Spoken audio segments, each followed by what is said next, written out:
नमस्कार बच्चों। आइए मैथिली शरण गुप्त जी की मनुष्यता कविता के आगे के अंश को हम लोग देखते हैं। बच्चों, कविता बहुत अच्छी है, इसको आप पूरा ध्यान से पढ़ें और हर पंक्ति के अर्थ को समझें तो प्रश्नोत्तर आप अपने से कर लें।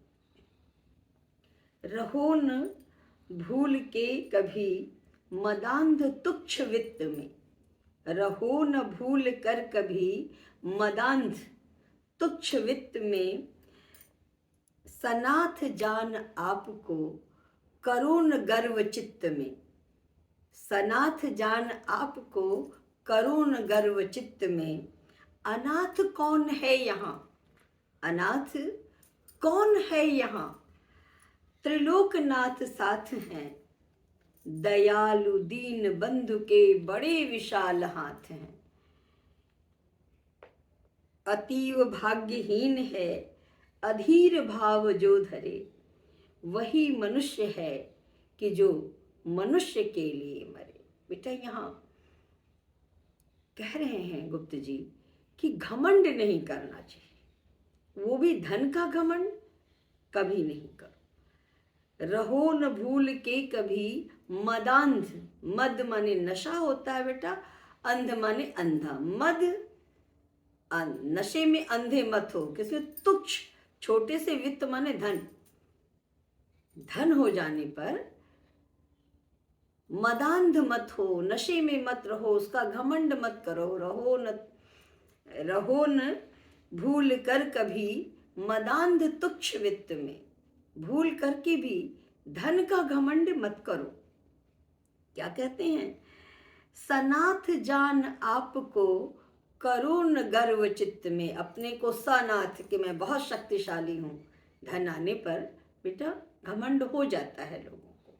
तो कवि यहाँ उन्हें सलाह दे रहे हैं, समझा रहे हैं कि रहो न भूल कर कभी मदांध तुच्छ वित्त में, सनाथ जान आपको करो न गर्व चित्त में, अपने आप को सनाथ शक्तिशाली मैं सब कुछ हूँ ऐसा जान करके गर्व माने घमंड, चित्त माने मन में मत ले आओ। कभी भी अपने मन में ये घमंड नहीं करो कि मैं सबसे शक्तिशाली हूँ। क्यों? क्योंकि अनाथ कौन है यहाँ, जिसको तुम छोटा समझ करके सोच रहे हो कि वो अनाथ है, मैं उस पर अपनी शक्ति चला सकता हूँ, तो अनाथ कौन है यहाँ? त्रिलोकनाथ साथ हैं, ईश्वर सबके साथ है। हम ईश्वर के अंश हैं, वो परमपिता है और वो परमपिता परमेश्वर सबके साथ है। तो अनाथ कौन है यहाँ, किसी को अनाथ समझने की भूल कभी न करो। सबके साथ वो त्रिलोक के नाथ, त्रिलोकीनाथ भगवान सबके साथ हैं। तो दयालु दीन बंधु के बड़े विशाल हाथ हैं, वे दीन बंधु हैं, करुणा के सागर हैं, दयालु हैं और उनके हाथ बड़े लंबे हैं। आज जिसको तुम अनाथ समझ रहे हो, कल ईश्वर की कृपा होगी तो वो भी सनाथ होगा।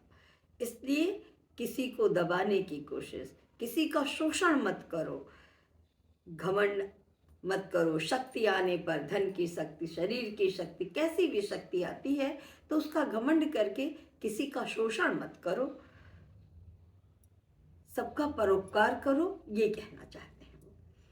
अतीव भाग्यहीन है अधीर भाव जो धरे, और साथ में ऐसे लोगों को जो किसी तरह की कमी आने पर, असफलता आने पर अधीर हो जाते हैं। कवि कह रहे हैं कि अधीर नहीं होना चाहिए, ऐसा व्यक्ति भाग्यहीन है जो अपने आप को अनाथ मानता है, क्योंकि ईश्वर उसके साथ हैं और उनकी दया दृष्टि, उनकी कृपा का हाथ उनके ऊपर है। इसलिए अधीर नहीं होना चाहिए। अच्छे समय, बुरे समय, ये तो रात दिन की तरह आते जाते रहते हैं। वही मनुष्य है कि जो मनुष्य के लिए मरे। कवि कहते हैं कि वस्तुतः मनुष्य वही है जो मनुष्य के लिए मरता है, मनुष्य के लिए जीता है, अर्थात जो हर मनुष्य की सहायता करता है, स्व से ऊपर, अपने से ऊपर उठ करके, केवल अपना ध्यान न रख करके सबका ध्यान करता है, यथा शक्ति यथा सामर्थ्य सबकी सहायता करता है, वस्तुतः वही मनुष्य है।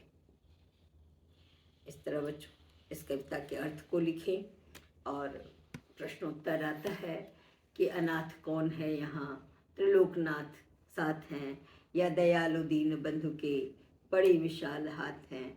इस तरह जिस पर भी प्रश्न आता है उस प्रश्नोत्तर को आप अपने से लिखने की पूरी कोशिश करें बच्चों, क्योंकि मैं लिख के दूंगी तो आपको याद करना पड़ेगा। इस तरह अर्थ पढ़ के अपने से लिखने की कोशिश करें। आगे अच्छा लगता है तो लाइक करें, शेयर करें, और आपको जो भी परेशानी हो टिप्पणी करके अवश्य पूछें, मैं आपको बताऊंगी। मुझे सुनने के लिए बच्चों बहुत बहुत धन्यवाद।